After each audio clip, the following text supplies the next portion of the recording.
أعوذ بالله من الشيطان الرجيم.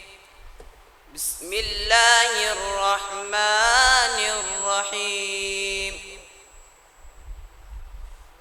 ولا تقولوا لمن يقتل في سبيل الله أموات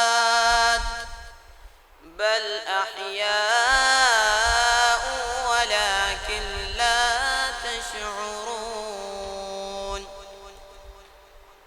ولنبلونكم بشيء من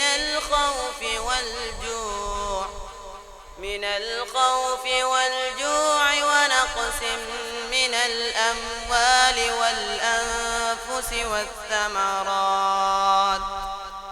وبشر الصابرين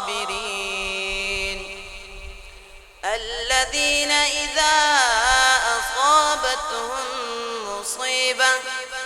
مصيبة قالوا إنا لله وإنا إليه راجعون. أولئك عليهم صلوات من ربهم ورحمة وأولئك هم المهتدون. صدق الله العظيم.